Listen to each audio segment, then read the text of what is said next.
आप संबंध मत बनाइए। आप ठाकुर जी को लाला मत मानो, आप ठाकुर जी को बेटा मत मानो, आप ठाकुर जी को भैया मत मानो। ठाकुर जी को अधिकार दीजिए कि आप जो चाहो वो मुझे मान लीजिए। ठाकुर जी को अधिकार दीजिए, हे नाथ आप जो चाहो उस संबंध में मुझे स्वीकार करो।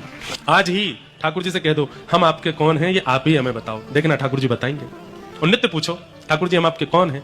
अगर भक्त भी हो तो भी ठाकुर जी बता देंगे। या तो किसी जैसे क्या होगा सुनिएगा, ठाकुर जी से कहो ठाकुर जी हम आपके कौन हैं हमें बताओ।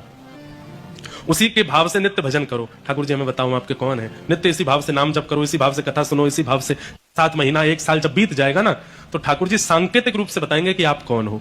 2 संकेत विशेष हैं, उनमें पहला संकेत क्या है? पहला संकेत तो यह कि स्वप्न में ठाकुर जी अनुभव करके बता देंगे।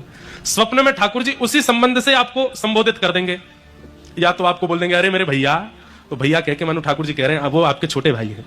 मेरी मैया, मैया कह दें तो समझ जाओ ठाकुर जी कह रहे हैं मैं लाला हूं।